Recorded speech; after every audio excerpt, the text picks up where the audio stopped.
Baik, selamat sore untuk kita semua yang telah hadir, Bapak Ibu sekalian, termasuk para tamu yang telah menghadiri undangan yang kami berikan sebelumnya. Saya hanya menyampaikan secara singkat apa yang kami telah lakukan dan kami hasilkan terkait dengan buku Air dan Sanitasi Kawasan Kumuh, tinjauan di Kota Bima, Manado, dan Pontianak. Ya, secara garis besar, mengapa kami melihat ini menjadi hal yang penting? Karena air bersih dan sanitasi itu merupakan sebuah kebutuhan dasar bagi hidup manusia. Tentunya kita tidak bisa hidup tanpa adanya air dan tanpa kita mengelola apa yang kita hasilkan dari aktivitas kita melalui air limbah yang dihasilkan. Tentunya air dan sanitasi yang aman akan berdampak, yang tidak aman akan berdampak pada peningkatan pencemaran dan berbahaya bagi lingkungan dan kesehatan manusia.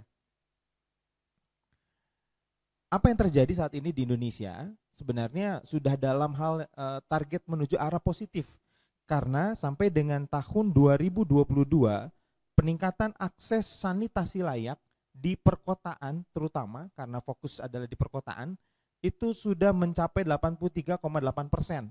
Ya, mencapai di mana target tahun 2024 adalah 90% akses sanitasi layak.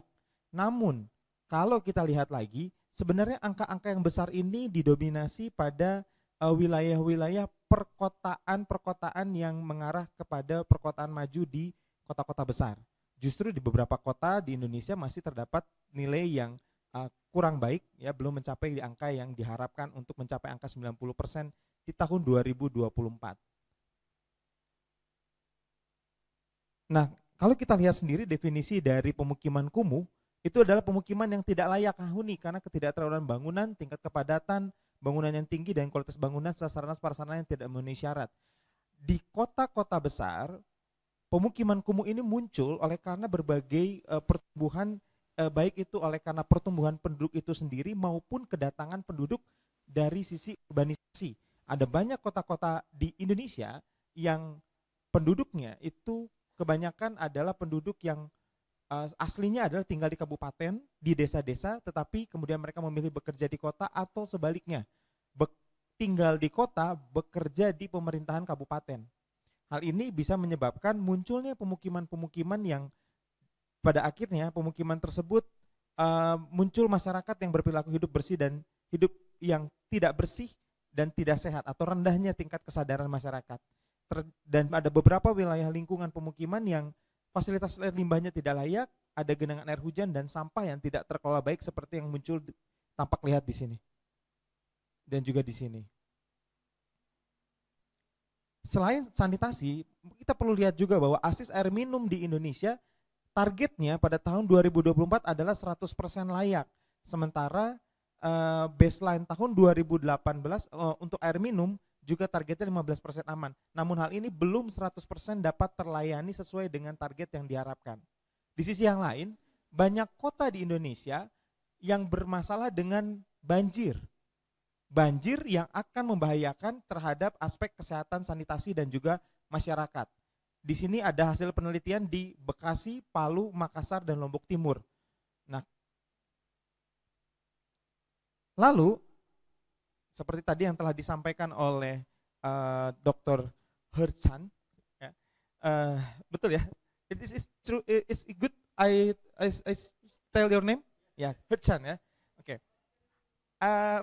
RISE ini, ya, bekerja sama. RISE ini bertujuan untuk mengembangkan peta jalan tata kelola yang inklusif untuk mengubah kota-kota di Indonesia menuju ketahanan sosial ekologis menghadapi bencana terkait air dan peningkatan kesejahteraan atau well-being, ya, yang tadi sering disebutkan.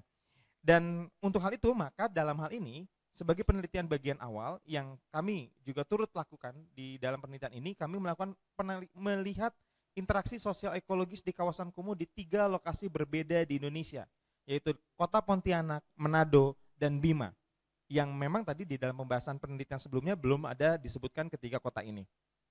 Kenapa 3 kota ini? 3 kota ini merupakan 3 kota yang cukup menarik. Kota Bima adalah kota kecil sebenarnya. Dia berada di antara Kabupaten Bima. Namun apabila kita lihat di dalamnya terjadi peningkatan pertumbuhan penduduk oleh karena penduduk warga Kabupaten Bima banyak yang lebih senang memiliki rumah di Kota Bima, aktivitasnya di Kabupaten Bima.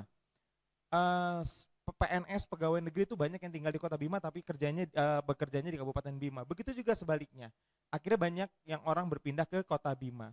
Sementara Kota Manado ini adalah kota yang sudah bertumbuh menjadi kota yang cukup besar dengan peningkatan ekonomi yang cukup baik, dengan pariwisata yang baik. Namun di balik itu semua kondisi perumahan atau kondisi topografi di Kota Manado ini cukup menarik untuk ditinjau karena di sana ada bukit, di sana ada dataran rendah, di sana ada dataran pantai. Dan banyak pemukiman kumuh itu berada di pegunungan dan juga di sisi dekat pantai. Lalu Kota Pontianak ini ada di tengah-tengah sungai, kota yang berada di tengah-tengah sungai dengan penduduk yang cukup padat di pinggir sungai. Yang di dalam penelitian juga kami temukan ternyata di seberang perbedaan kondisi di satu seberang dengan sisi seberang yang lain di Kota Pontianak. Di mana ketiga kota ini memiliki masalah hidrologis yaitu banjir, baik ini banjir yang rutin di Kota Pontianak atau banjir besar yang pernah terjadi di Kota Manado maupun banjir yang rutin terjadi di Kota Bima yang bahkan menurut orang Bima mereka sudah terbiasa. Kota Pontianak pun sudah merasakan bahwa banjir itu hal yang biasa, tapi di Kota Manado mereka masih agak takut karena banjirnya sekali datang besar. Hal ini juga berdampak terhadap penyediaan air dan juga kondisi sanitasi di ketiga kota tersebut.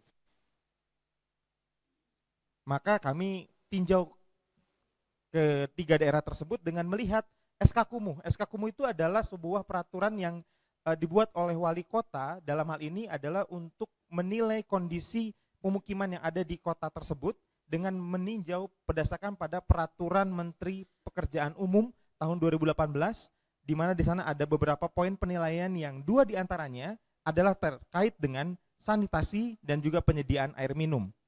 Kami meninjau, kami datang langsung ke lokasi tersebut, kami melihat lokasinya ada lokasi yang padat, terdapat di Kota Bima. Di Kota Bima itu ada sungai yang menyempit, yang awalnya disebut sungai, tetapi pada akhirnya berubah menjadi kali oleh karena pertumbuhan penduduk dan juga pengurangan debit air. Kemudian ada sumur di sini yang biasa digunakan oleh masyarakat, di mana pada musim panas itu berkurang dan pada musim hujan dia cukup dangkal.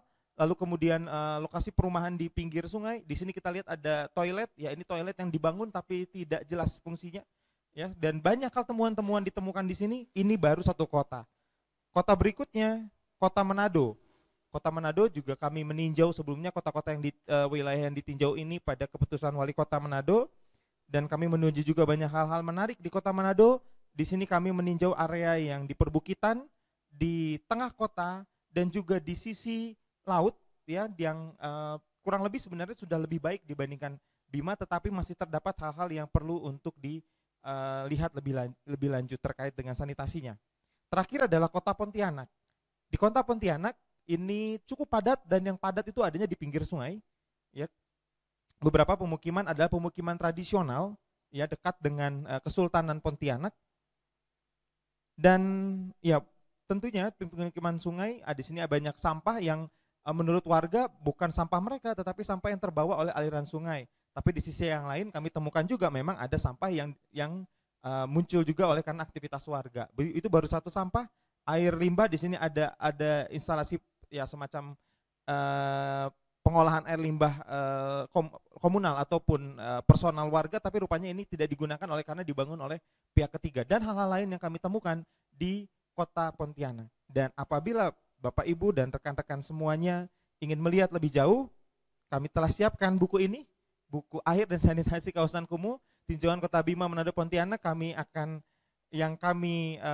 launching hari ini, dan di dalamnya terdapat berbagai informasi terkait dengan apa yang telah kami lakukan di Kota Bima, Manado, dan Pontianak sebagai dasar juga bagi penelitian tindak lanjut lainnya, dan semoga ini dapat bermanfaat bagi kita semua. Terima kasih.